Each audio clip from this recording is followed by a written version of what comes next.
Sejam muito bem-vindos a mais um Aliado Cast. Mateuzinho, ó. E aí, gente, boa noite, bom dia, boa tarde, dependendo do horário que você vai assistir. Mais um episódio do Aliado Cast. E esse episódio é diferente. Trouxemos tu sabe, aqui... né, Mateuzinho, que a gente vai do alicerce ao telhado nas nossas conversas aqui, né? É verdade. Né? Como é que vai ser hoje? Trouxemos também um engenheiro, um construtor, um operário. Mas, diferentemente, né, do ramo que a gente atua, que é a construção civil, estou falando de música. A maioria dos seres humanos da Terra não vivem sem música. São poucos que não gostam. Então, nós trouxemos alguém aqui que trabalha em todas as partes, do chão ao telhado, na questão musical. Nosso convidado do Aliado Cast hoje é o nosso querido Jonas Davi. Seja muito bem-vindo, meu irmão. Muito obrigado, Elson. Muito obrigado, meu irmão, pela essa oportunidade de estar aqui justamente com vocês. E a gente está aí disponível para esse bate-bola aí hoje, nesse dia especial aí com vocês, essa oportunidade. Desde já, muito obrigado e vamos embora. Sim, conseguimos fechar, né, essa agenda para a gente, né, conversar. E a gente fala da questão aqui de empreender, de propósito. Sabe, as pessoas que sentaram aí... Em algum momento elas se conectaram pela questão do propósito. Verdade. Aquilo que movia elas a fazer o que elas fazem. E a gente quer saber um pouco como é que é, assim, como é que foi a tua história, como é que tu se descobriu músico, questão do instrumento. Se puder dar uma resumida, assim. O início de tudo? Como é que foi, o primeiro instrumento que tu aprendeu? Então, a gente sabe que muitas das vezes a gente engata a marcha ali e vem história uma atrás da outra, uma história da outra, quando vê daqui um pouco, valeu, muito obrigado, foi rápido, mais um né? episódio e já acabou, então a gente vai tentar filtrar o máximo isso. E tem algumas partes aí da minha história, como de todas as pessoas, acredito eu, que no meu caso, a gente até veio falando sobre isso, né? A gente já está aí arquitetando um livro para falar um pouco da minha biografia, e eu exclusiva já essa, deixo hein? aí a expectativa nos bastidores, que é um livro que vai ser muito interessante, que vai falar e as pessoas vão poder se enxergar, se encontrar, se identificar com uma história de superação, uma história de vida, uma história que foi um pouco diferente, assim, né? Pela questão desde que a minha mãe veio do interior, meu avô trabalhava na Aviação Ferro, que era uma empresa que trabalhava com a antiga Maria Fumaça, com os trens no Rio Grande do Sul. Então, ele se mudava muito de cidade para cidade, né? E cada cidade que meu avô e minha avó iam, eles tinham combinado, tinha que nascer um bebê. tinha que ter um irmão, né? E a minha mãe nasceu, eles são de Caciqui, e a minha mãe nasceu nesse combinado deles. Minha mãe foi ser gerada lá em São Gabriel. Né? Olha aí. E aí, um pouco dessa história, assim, na íntegra, vocês vão poder conferir desde a chegada da minha mãe. Porque quando eu fui começar a escrever o livro, eu demorei mais de 2, 3, 4, acho que, cara, muitos anos, porque eu não sabia por onde começar o meu livro, sabe? Porque a cada vez tu vai lembrando de alguma coisa, várias várias histórias. E aí, quando eu me dei por conta, eu pensei, cara, eu vou começar a minha história pela história da minha mãe, porque se não fosse ela, não... Interessante, sabe? Foi dela que... referência. Foi minha referência, e ela passou uma dificuldade muito grande. Ela ficou quase 6 meses internada na UTI depois que eu nasci, porque ela pegou uma infecção na época, né? Ficou entre a vida e entre a morte. Com ela lá. E eu lá no hospital, lá junto, internado, sabe? E aí, a partir disso, começa uma história muito louca, mas eu vou deixar isso para quando meu livro surpresa. Sair, surpresa. Então, a minha família é uma família muito, até hoje, uma família muito festiva, que sempre consumiu diversos tipos de músicas, assim, sabe? E um dos meus tios, que numa oportunidade dos meus avós passarem por Santa Maria, foi gerado em Santa Maria, por ele ter essa ciência que ele era de Santa Maria, despertou nele a vontade de morar em Santa Maria, anos e anos atrás, né? E aí serviu o quartel e teve carreira no Exército.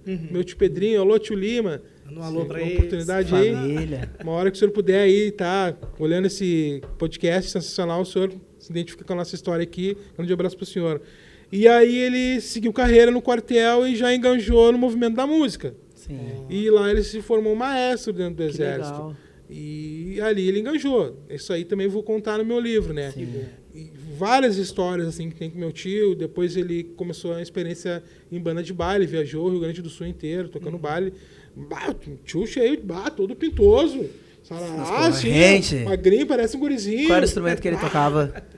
Cara, ele tocava sopro. Geralmente é sopro, né? Tocava sopro, tocava banda sopro. de baile. Só que na banda de... Não, na banda de baile ele era o cantor. Ah, ele era cantor. Só que no exército era tá, sopro e sim. depois nas regências, né? E aí, a primeira influência, assim, dentro da família foi ele. Porque, tipo assim, quando nós íamos viajar lá pra visitar ele, a família dele... Muita música. Os instrumentos... Tipo assim, claro, mas os instrumentos ficavam na casa dele. E E aí, lá. tinha uns teclados, tinha uns negócios, claro, não tinha como mexer porque eu não sabia tocar, né? Sim. Mas eu, tipo, que legal isso aqui. Eu me lembro uma vez que ele me convidou pra... Ele me chamava de gordo, né? Por que será? Gordo, o tio vai tocar em... Acho que era Caçapava do Sul. O tio tem show em Caçapava do Sul, quer ir passear com o tio? Acho que eu tinha uns 15 anos. Quer ir junto? Vamos passear com o tio pra te ver o trabalho do tio. Fui com o tio e lá eu virei hold. Eu fui passear e eu tive que carregar a caixa. Foi passear, mas era trabalho. Ali eu já tava começando a escolinha, né? O fraldinha, juvenil, infantil juvenil, ali eu comecei os fraldinha. E me lembro que ele foi uma das influências, tudo que tinha na casa dele, o jeito que ele falava sobre música, a maneira que ele se comportava através da música, aquilo começou a chamar a atenção e aquilo ali começou a ser algo interessante para mim, desde jovem, né? Quantos anos tinha, Jones? Tipo 15, claro. Adolescente. Na época que eu fui viajar com ele, eu já tinha esses 15, 14 anos. Mas desde mais novinho, nós já ia visitar ele, eu já percebia isso daí. E depois o meu vô. Porque o meu vô, ele pegava 2 colheres, sempre tinha. Meu vô, ele fazia gaita com a boca. Às vezes ele pegava qualquer coisa que tinha uma panela, saía batendo, gostava de cantar, sabe? Tomava um vinhozinho lá, já ficava feliz, já saía fazendo uma batucada. A música tava na veia. Já tava na veia. Ele pegava duas colheres, virava uma ao contrário, botava na perna e ficava tec, tec, tec, e cantava o nego vari, vari, vum, e o nego vari, vari, vari, cantava umas coisinhas assim, sabe? Tec, tec, tec, eu, tipo, que legal isso aí. E aí, às vezes eu olhava quando ele tinha um tio meu também que gostava de bater um pandeiro, né? E isso tudo vai estar no teu livro, Jonas. Tudo isso daí vai estar no meu teu livro. Deixa eu te interromper um pouquinho para que aquele que não conhece ainda o Jonas, mas muita gente vai se identificar com ele, principalmente no cenário do samba, né, Matheus? Sim. O Jonas, ele representou praticamente, ele teve presente em todo o cenário musical aqui do Sul, que dizia respeito ao samba, dizia respeito ao pagode. Ele participou de swing, porque, samba, rock. O swing era bem forte aqui. Se tem alguém que... disso e depois da desconstrução disso. Verdade. Se tem alguém que pode dizer que tem saudade do Jacques do Pandeiro, é ele.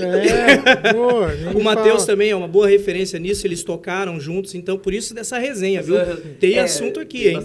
Eu sou de uma geração anterior, né? Mas a gente teve a alegria tiveram uma caminhada, né? De estar junto.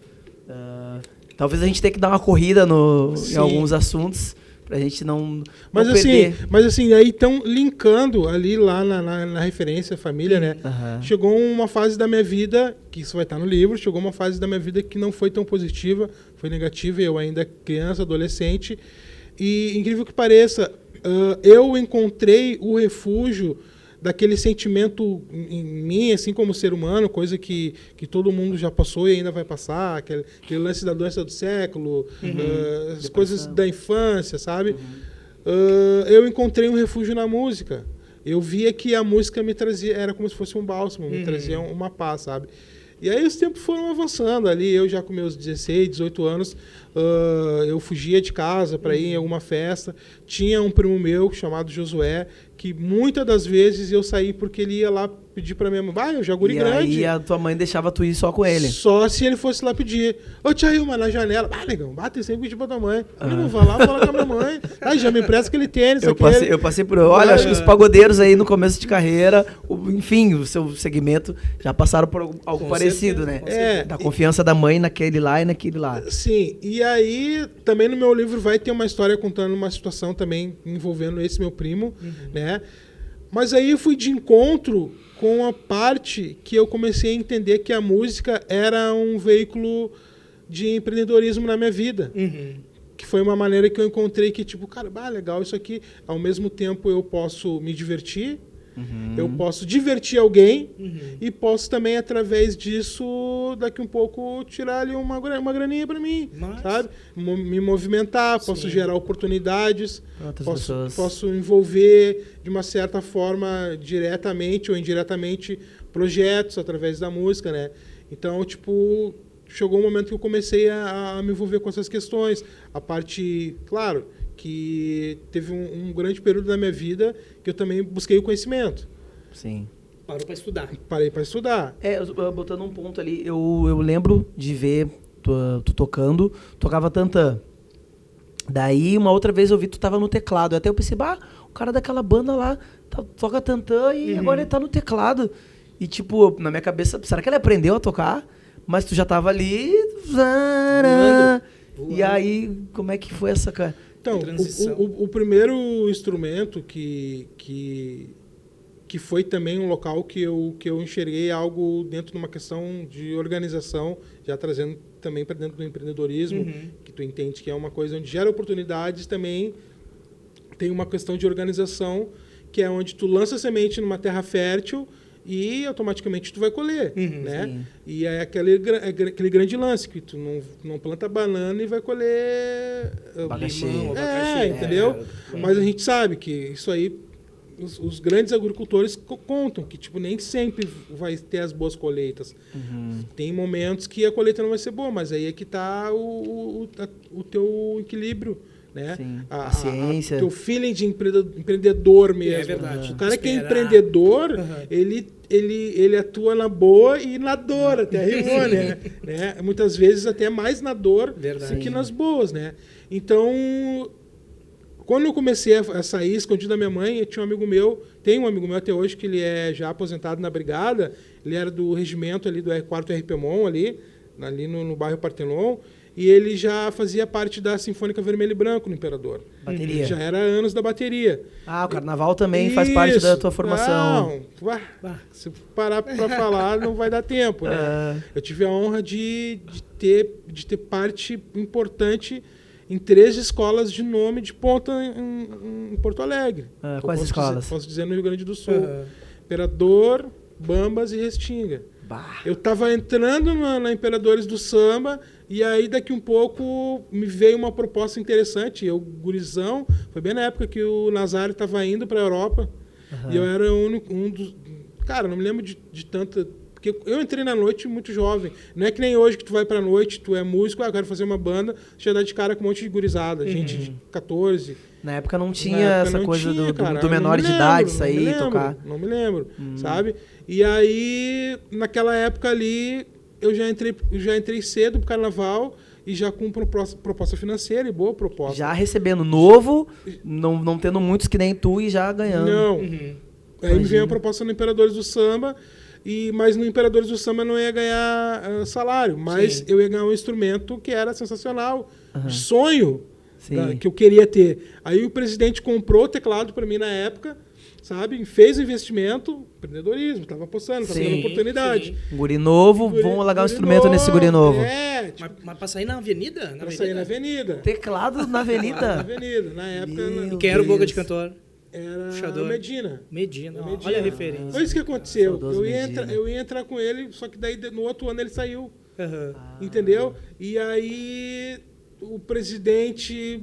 o homem era xarope, né? O homem era da Civil, era um negro que tinha representatividade no mercado do carnaval, uma pessoa que tinha respeito naquilo que ele falava, sabe? Reconhecimento. Ele comprou o instrumento para mim, imagina, meses depois eu saí. Ficar ruim para ti. Fui pro Bamba. Até hoje eu tenho vontade de ir lá no Bamba tentar conseguir lá com a diretoria o contrato que eu assinei. Não vou falar agora aqui, vou deixar pro livro também. Mas pra época, velho, foi uma grana assim, não tem noção, sabe? Bamba, Imperador e Restinga. E aí do Bamba, no outro ano, no final do ano, o Medina falou pra nós, vocês estão preparados? O ano que vem a gente tá indo pra Restinga. Tu era do time do Medina, então. Do time do no Medina. caso, onde ele ia, tu ia. E nas teclas. As teclas. E como é que tu saía desfilando? Tipo, tinha um... Dentro do carro-som. Ah, tu ficava dentro ali. Nossa, que massa. Tem uma introdução do Bamba até hoje marcante que, tipo, que o Medina era um cara... Eu aprendi muito com ele. Ele era o tipo do cara que, tipo, ele não te mandava o repertório, independente do que era que ele ia projetar musicalmente falando.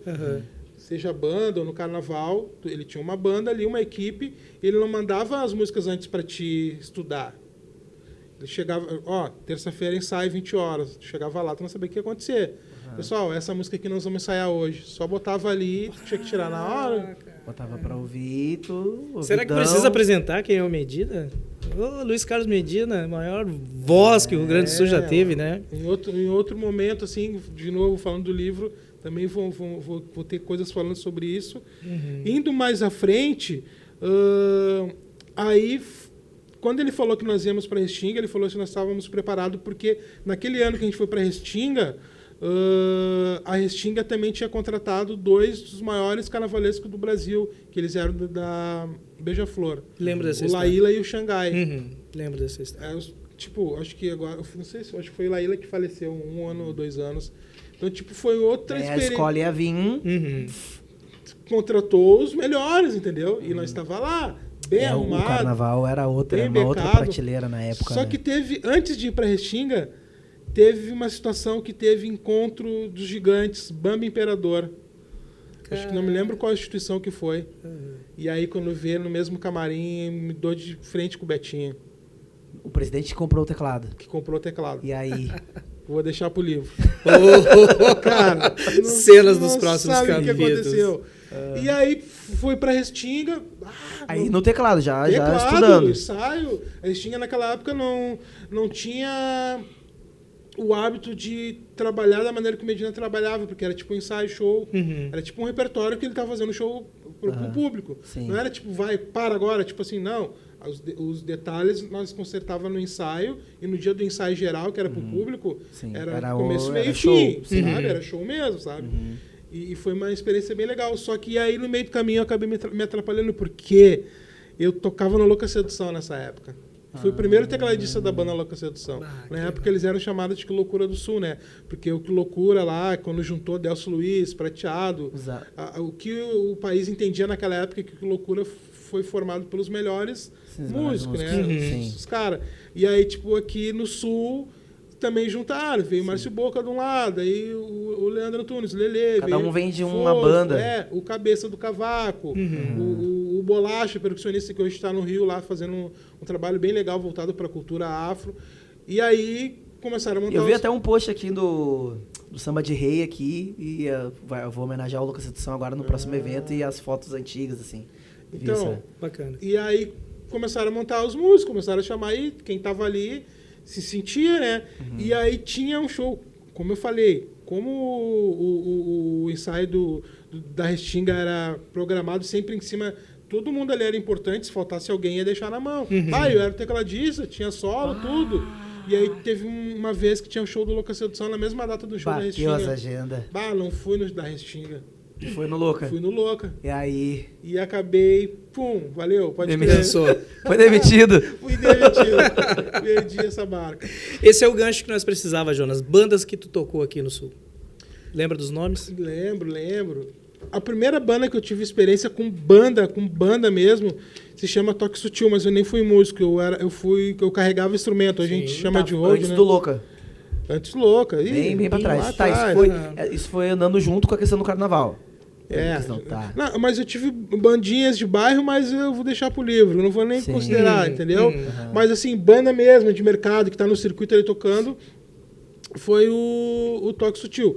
Mas eu toquei também no Luz de Neon, que era uma banda dos Filhos do Medina, que era uma banda, muito boa, assim, sabe? Na época, toquei nos Sem Comentários, até inclusive tem uma música dos Sem Comentários, que eu fiz os arranjos junto com o Anderson dentro do estúdio, sabe?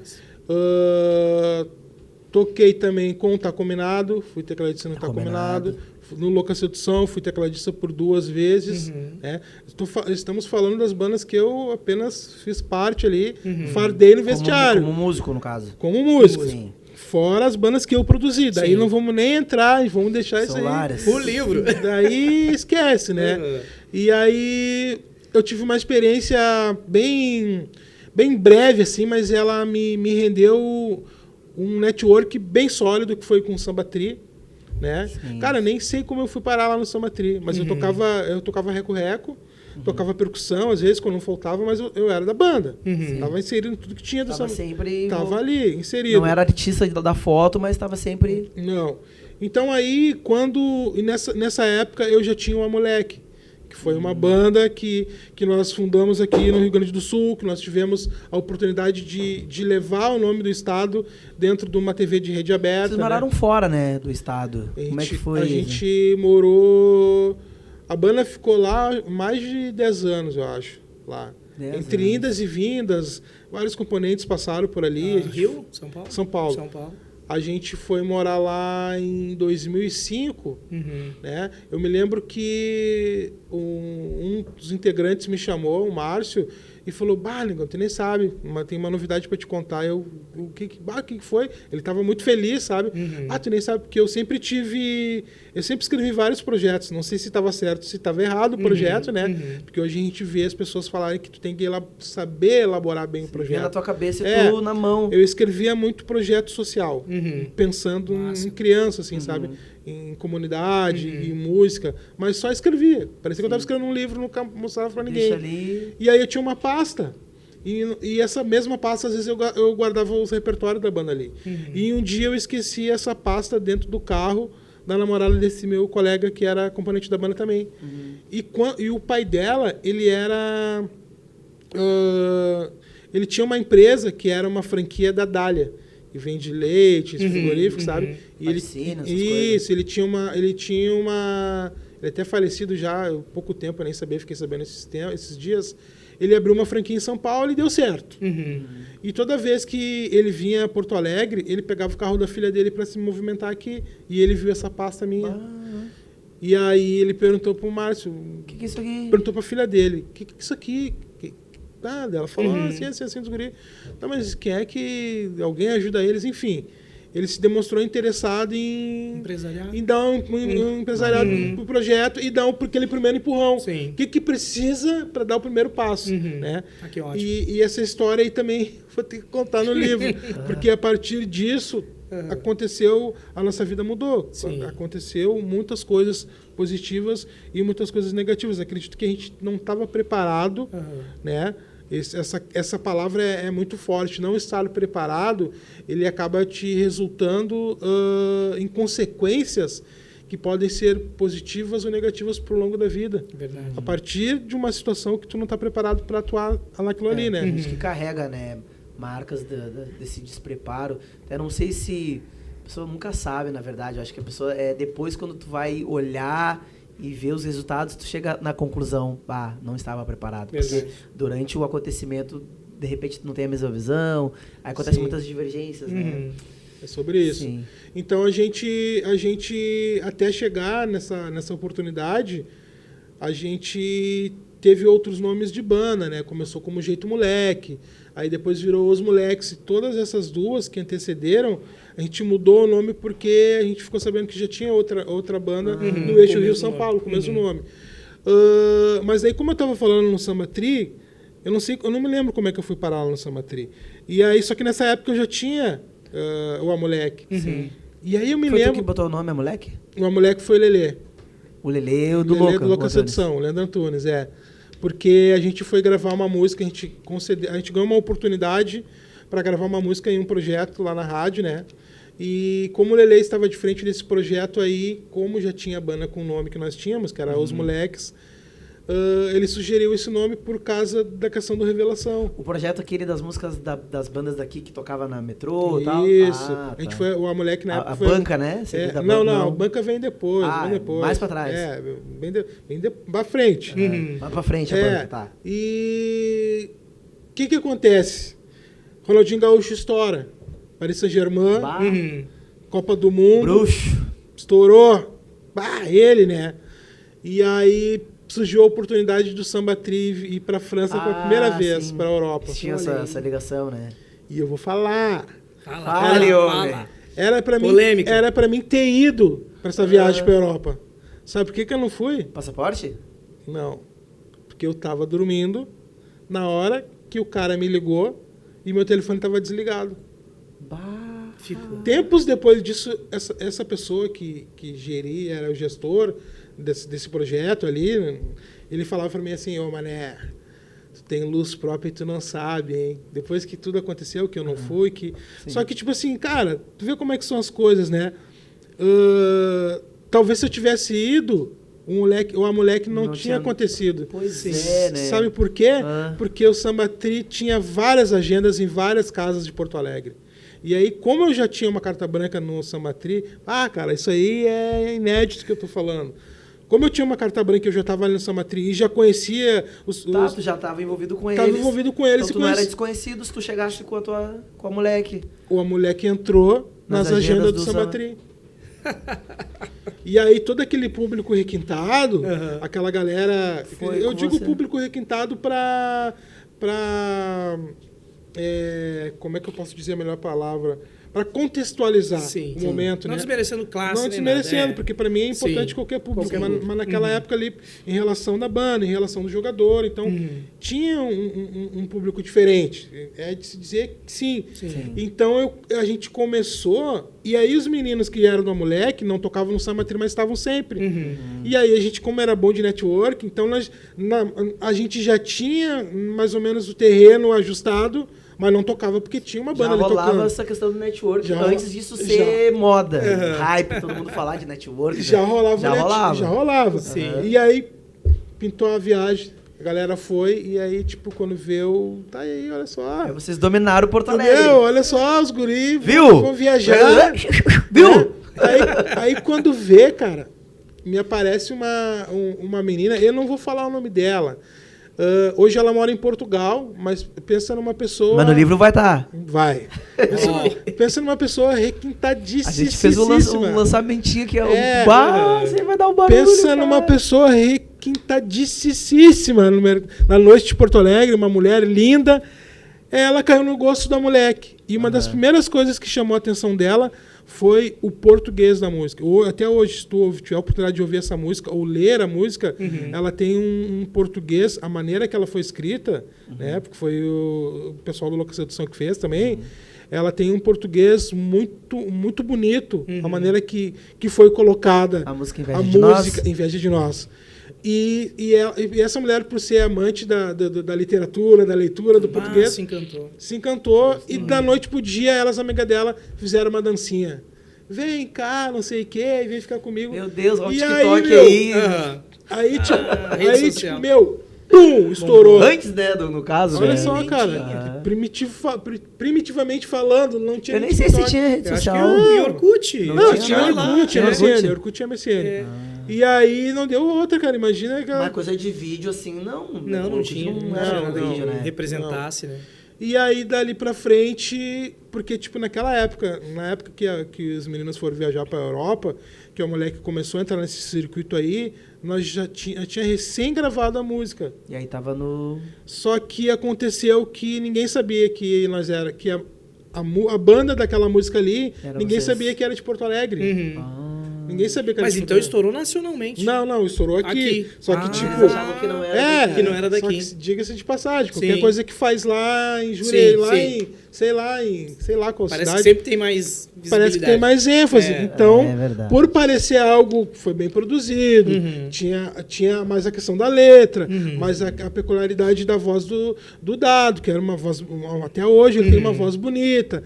Tipo, mano, que é esse neguinho cantando aí, que é esse, tipo, uma voz meio de gurizinho, bem produzida, tipo, começou a espalhar. E, tipo, ninguém sabia que era daqui. Jonas, tem uma história aí do Faustão, não tem? Na banda aí? Quer contar um pouquinho? A história do Faustão... Eu sei que muito vai estar no livro, mas uma breve. Então, depois de tudo isso ter acontecido e várias outras coisas no meio que também vão estar no livro, logo que a gente tinha chego em São Paulo, eu me lembro que surgiu uma oportunidade para a gente ir tocar na praia, que era ali circuito, Praia Grande, Santos, naquele circuito ali, aquelas proximidades ali. Só que, tipo, quando tu fala assim, pintou um convite, mas querem tocar na praia. E a gente chegou lá na praia e era nada menos, nada mais que um quiosque pra gente tocar, só que não tinha estadia, não tinha nada. Era só o quiosque ali. Na beira, o bar. Na beira. Vocês faziam o som. Nós fazíamos som e depois do som tinha que esperar as pessoas ir embora. Pra dormir no bar. E dormir na rua, não no bar. Não, nem no bar. Nem no bar. Na rua, na frente do bar, na rua. Isso aí, ó. História de moleque. Tinha as cadeiras de praia, aquelas, né? Que de manhã Aquelas que tu abre e fica deitadinha ali. Isso. Tinha várias no canto ali, uma em cima da outra. Quando todo mundo ia embora, claro, no começo as pessoas iam ali, não conheciam nós, não trocavam ideia, pegavam e iam embora. E aí a gente pegava e... Era mais fácil se ficava a cadeira ali. Perrengue das bandas. Quem não passou por um perrengue? E se deitava ali, ficava ali de boa, tá ligado? Inclusive nesse bar, tempos depois, eu pedi uma vaga de garçom. De manhã, enquanto os guris estavam dormindo, eu tava lá. Tudo bem, senhora? Trabalhando. Bato já tinha uma visão além, né? Empreendedorismo, cara. Tinha sacada pela grana. Em São Paulo eu trabalhei em mais de 10 empregos, cara. Trabalhei vendendo batata na beira da estrada, 50 quilos, era 10 pila. Trabalhei na feira, o cara chutava a cordinha pra ficar mais pesado. E a pizza? Pizzaiolo? Trabalhei, aprendi a fazer pizza. Trabalhei com um tio que arrumava máquina de lavar, mas ele botava só um ferrinho, que de tanto trabalhar, daqui a pouco caiu o ferrinho de novo, a mesma mulher chamava ele pra arrumar.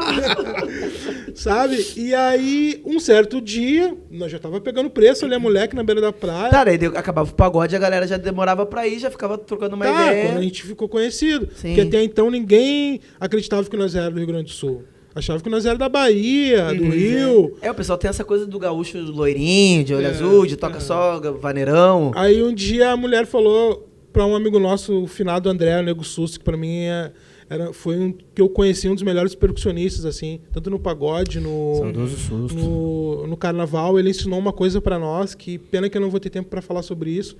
Ele ensinou uma coisa pra nós que é algo que o pessoal do Rio de Janeiro e o pessoal de São Paulo aplicam dentro da atmosfera musical, do ritmo, banda. Tocando. Que até hoje eu não vejo as bandas fazer isso daqui. É como se fosse assim, tipo, ali que várzea. Eu olhando com os olhos de quem vem de fora, entendeu? Ali os caras só tocam parecido mesmo, sabe? Mas é um segredo tipo do McDonald's. Eu não sei se... É um olho... Eu vou pensar bem se eu falo exatamente o que é o que não é, sabe? Mas é um molho. Que é, cara, se não te ligar, e um dia ele me mostrou esse negão. Negão, vem cá te mostrar um negócio. O negócio aqui, nossa. Meu, tem que te mostrar esse negócio aqui. Botou um DVD do Zeca Pagodinho.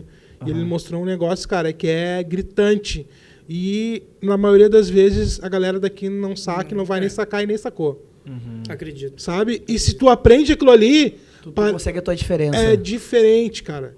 Isso pra banda, isso pra sonorização, isso pra quem tá te ouvindo... É um segredo, não tem, cara. Gancho, afinação de instrumento, não? Não. Que gancho. É tocada. Você vai ter que comprar o livro ou assistir esse podcast. Então, a afinação é um negócio que a galera peca também, né, mano? A galera não sabe afinar também, né? Mas, enfim, eu também um dia passei por isso, né? Mas então, lá na beira da praia, e aí um dia o Zé mais rápido, tem como botar no mais rápido, eu vou falar mais rápido. O 2 do WhatsApp. Acelerar aí. E aí, cara, tipo assim, ó... um dia, uma mulher falou, já tinha acabado, nós fizemos um bolo, assim, tocamos bem, deixava a cuia ali, chimarrão, camisa do Inter, do Grêmio, de Juventude. Aí um dia uma mulher encostou do lado e perguntou logo pra ele, mas vocês são gaúchos mesmo? E ele, meu, aqui ó, vou te falar pra ti. Aí pegou a identidade, assim, pegou Porto Alegre. Aqui ó, RS, aqui ó, RS. Tipo, só que só tem olho verde, cavalo. Não, tem negão também, eu nego susto aqui ó. Ó, negão, bem bonito. Vai, nós dando várias risadas, né? É engraçadão, né? Que deu umas friadas, aquilo ali tipo, foi meio que aproximando nós, gerando uma relação. E aí, quando veio a pergunta que não quis calar. Que perguntou assim... Tá, mas onde é que vocês estão dormindo? Estamos dormindo ali, ó. Mostrou as cadeiras no chão, tá ligado? E aí, pra finalizar essa história, a guria foi lá e falou com a mãe dela. Né? Era uma mulher aí, faixa que 30 anos. Foi lá e falou com a mãe dela, que também estava no pagode. E ela contou, acho que... Vamos apoiar os guri, mãe. E aí, dali pra frente, a gente ficou numa baita de uma casa que tava desocupada. Foi a casa que vocês moraram lá? Uma casa que a gente ficou na praia. Na praia? Na praia. Quanto tempo daí de praia e depois na cadeira até a casa? Não, a gente ficou pouco tempo. Uns 5 dias. Isso aí tem relação com a questão do programa, porque eu lembro na época eu tava ali dando os meus primeiros passos na música, né? Isso aí foi, meu Deus, uma banda daqui, tá no Faustão, tipo, tá ligado? E... Cara, tem relação, tipo... Não sei se é tranquilo, assim, pra te falar, porque eu lembro que daí tu não tava, né? O que acontece? Sim, na época que a banda foi no Faustão, na Globo, eu não tava, mas eu já sabia que a banda ia. Seria uma idiotice da minha parte, ao ponto até mesmo dentro de uma pessoa falsa, de eu me fazer que tá tudo bem só para aparecer no Faustão. Poderia fazer isso. Até porque eu sei que a minha mãe gostaria de ter me visto. Porque ela acompanhou toda a minha história. Toda a trajetória. Toda a trajetória nessa banda. Quantas vezes a minha mãe se incomodou por causa de ligações que eu fazia para fechar... imagina. Para fechar Ligando agenda para banda e nunca eu pagava a conta do celular, do telefone. Enfim... Aí veio ali a oportunidade de estar numa casa e tal, e um certo dia, eu sei que essa parte talvez não foi ao ar em algum outro momento, talvez por o pessoal não saber na íntegra, porque tem coisas que a gente conta, porque a gente sabe, coisas que a gente não conta, porque a gente não sabe ou inventa. Mas eu estava na beira da praia, eu já tinha parado de tocar, eu estava na beira, eu gosto muito do mar, toquei, fui lá para a beira, estava ali conversando com Deus, pensando na minha família, né, saudade de casa. E aí passou uma mulher e me chamou, gaúcho. Ela perguntou pra mim assim, vocês são gaúcho mesmo? Eu falei, sou, tipo, o negão já tinha falado pra outra mulher lá, né? Não, eu falei, sou, não vê ali, camisa do Inter, do Grêmio e tal, não sei o quê. Vocês tocam muito bem, muito a energia de vocês. Saber que eu posso colocar vocês no Faustão. Eu, tipo, a mulher tá... eu aqui, louco pra ir embora, sabe? Na guerra. Já tinha passado o deslumbre, tempo já que nós estava ali, sabe? E eu, tá louco, meu. Ou seja, essa oportunidade chegou por tua causa.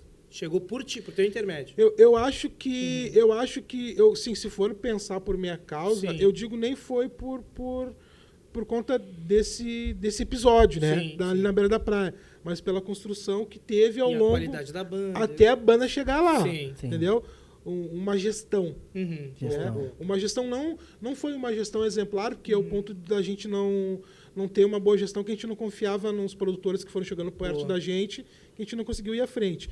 Mas, enfim, ela me gerou a oportunidade de ir no Faustão e ela convidou nós para uma reunião, me chamou primeiro para jantar com ela numa reunião, e a partir dali eu descobri que ela era cabeleireira de vários artistas da Rede Globo, vários famosos. E ela era gerente de um salão no qual o dono, o patrão dela, era o cara que cortava o cabelo do Faustão. E aí foi através dela que o Amulete chegou lá no Faustão. Até o Faustão. Não foi carta, não foi ninguém mandou carta, não foi nada. Foi através dessa pessoa. Isso vai estar no livro. Isso vai estar no livro. Em detalhes. E, na verdade, tem essa questão do livro, né, que a gente está falando em primeira mão aqui, mas a gente está chegando no final aqui do nosso episódio, né? Mas vai algo inédito aqui, porque fica a ponta da segunda parte. Acredito. Porque o Jonas Davi, Traquinas. Por que Traquinas? Cara, todo mundo pensa que é porque eu tenho um rostinho de bolacha, né? Aquela carinha de bolachinha. Mas não foi por isso que o nome surgiu. Até hoje, quem não conhece a história, quando alguém me chama de Traquinas, fala, por que falar isso do cara? E você, tá ligado, se comove. Sim. Mas o que acontece? Eu trabalhei muito tempo na Zero Hora, na parte do encarte. Acabando o tempo, mas vamos lá. Então, tipo, a gente tinha que botar os jornais, as folhinhas que vinha de promoção, Ponto Frio, Colombo. Era humano aquilo. Tu tinha que botar a pessoa que tinha que colocar. Não tinha uma máquina. Que trampa, hein? E tu ganhava uma grana pra fazer isso, tá ligado? Abria... Tinha que técnica, loucura. Tinha tudo. E às vezes tu amanhecia, ficava a semana toda lá. E tinha tuas pilhas, tudo. Quanto mais fazia, tu ganhava. Então, às vezes, eu ficava a semana inteira lá e no sábado eu ia pro ensaio do Imperador. E quando eu chegava lá no Imperador, eu chegava comendo um pacotinho de traquinas e tomando refri. Aí um dia eu neguei um gravador, que hoje é ensaiador lá do Imperador. O mestre. Olhou assim, é o diretor, né? O mestre. Olhou o pacotinho, meu. É igual, meu. ficou. Cara, aí ficou. Pegou. Jonas, a gente está se encaminhando para o final. Eu queria que tu fosse assim, a gente quer ler teu livro, vamos fazer um segundo episódio com o Jonas, Vamos né? fazer, porque tem, ó, o Jonas, ele é aí, produtor, é instrumentista, aí tem a questão de produtor, que daí a nossa história se encaixa, né? Que a gente trabalhou junto no Tô Chegando lá. Mudou até a nossa história musical, a nossa mente lá. Tem a questão dos segmentos, né? O gospel, o sertanejo, o hip-hop, então... A minha pergunta é baseada nisso, Matheus. Como é que foi, de forma bem rápida mesmo, se tu quiser contar e deixar pro livro, não tem problema. Como foi o teu encontro com a fé? A fé, como é que a fé chegou na tua vida? O meu encontro com a fé foi... Cristo, como é que foi Cristo? Cara, eu conheci Cristo pela dor. Através de uma situação negativa que eu tive na minha vida, uma questão de relacionamento, né? E achei que, ao término daquele momento, daquela fase na minha vida, eu achei que estava tudo acabado na minha vida. Inclusive, naquele período, eu fiquei um período de 1 ano sem conseguir ouvir música. Nem instrumento eu pegava. Meu Deus. Sabe? Depressão. E aí, nesse período, já tinha um contato com o Elson, com o Matheus. Nesse período ele estava procurando um produtor e ele nem sabia que eu estava passando pela situação. E aí nesse período ele me procurou, né? Ele estava com um investimento na manga para gerar um trabalho, e ele me procurou, e nesse período de aproximação ele foi descobrindo trabalho gospel. Ele foi descobrindo que eu estava com essa situação, com essa talvez assim, essa carência de conhecer essa cura verdadeira, e me convidou depois da 16ª vez que ele me convidou. Acho que daí Tu foi. Eu fui, e quando eu fui, parece que eu tomei um flechaço, assim, sabe? Foi automático. Que benção. Automático. E dali para frente, depois de, eu acho que 3 meses, nem sei se foi isso, já fui incluído no louvor ali. E ali tive algumas experiências positivas, e as negativas me levaram a entrar profundamente dentro da Bíblia, dentro daquilo que eu sabia que eu fui chamado. Aí começou uma outra peleja na vida. Outra história. Que eu tive que me fundamentar da música dentro da Bíblia para poder me defender perante aqueles que achavam que o meu conhecimento era mundano. Mas... Ô, Jonas, com certeza a gente vai fazer uma segunda parte, porque aqui a gente sempre tem a questão do empreendedorismo, e embora, né, durante a caminhada tenha que, vou fazer essa atividade aqui, mas a música sempre te acompanhou, e a gente vê a questão do empreendedorismo na tua vida. E se tu puder deixar em poucas palavras, assim, o que te move? Porque, claro, uma vez tu deixou a música, né, por 1 ano ali nessa questão tua, mas hoje o que te move a ficar ali? Porque a gente já teve alguns trabalhos, horas ali sentado, criando, e às vezes tem experiências ali, clientes que não são experiências tão positivas, outras sim. Essa troca, o que te motiva a seguir assim nesse trabalho, sendo um operário, um construtor, um arquiteto? Porque operário porque executa, arquiteta porque tem os desenhos, as firulas. Então tu é um profissional que atua nessas 3 áreas. Se a gente puder fazer essa conjectura, assim. O que te move assim? Cara, essa questão? Eu costumo dizer que o sujeito, o homem, ele vai ter uma oportunidade na vida de ser forjado em 2 situações. Ou quando tu vai pro exército, para as Forças Armadas, quando tu tem a oportunidade de trabalhar na construção civil. Tu trabalha na construção civil não porque tu tá ali só pelo dinheiro, porque tu gosta também, tu ama fazer aquilo, sabe? Aquilo movimenta, aquilo te dá prazer, é uma terapia de vida, sabe? E a música para mim é isso, cara. Lembra que lá no começo da história eu falei que tive uma experiência no qual eu entendi que a música era meu bálsamo. E hoje, nada mais nada menos, para encerrar a pergunta, quem hoje no mundo não precisa de música? Meu Deus. Para ser a trilha sonora da sua vida, da sua missão. Em todos os momentos. Então, a minha marcha é essa, dentro de como se eu fosse um arquiteto fabricando remédios dentro de um laboratório um cientista, né? Espaço. Trabalhando vários tipos de fragrância, cada uma no seu ponto. Ótimo. Às vezes passa do ponto, às vezes dá certo. Que referência. E a gente vai até o fim tentando, até a volta do Pai, a gente vai metendo marcha nisso. Jonas, se hoje alguém quiser fazer uma produção, quiser produzir um CD, uma música, enfim, como é que essas pessoas fazem para te encontrar? Tem rede social? Como é que tá? Tem. Pode me encontrar ali tanto no Facebook como no Instagram, como Jonas Davi com D mudo. Só que o Jonas, depois do O, tem um H, Jo, H, Nas. e Davi da H-Vid. É meio complicado. Ó, tem uma coisa com H, hein? Qual é que é? Não, é que é pra não me achar muito fácil mesmo. Bom, a gente deixa por escrito depois nas descrições. Mateuzinho, suas últimas palavras? Então tá, gente, foi mais um episódio do nosso Aliado Cast musical, história de vida. Então, se puder curtir, deixar o seu comentário. Galera da antiga que foi mencionada aqui, se quiser somar ali com as histórias, compartilhar, vai estar ajudando muito esse conteúdo a chegar a mais pessoas, tá bom? Um beijo e até a próxima. Jonas, suas últimas palavras, consegue? Minhas últimas palavras é que as pessoas desarmem mais a mente, que as pessoas possam cuidar mais do seu coração ao invés de se preocupar com o que está ao redor. A partir do momento que você cuida mais de você, você vai ter certeza que as coisas vão evoluir com mais facilidade. Que lindo. Fé em Deus. Maravilha.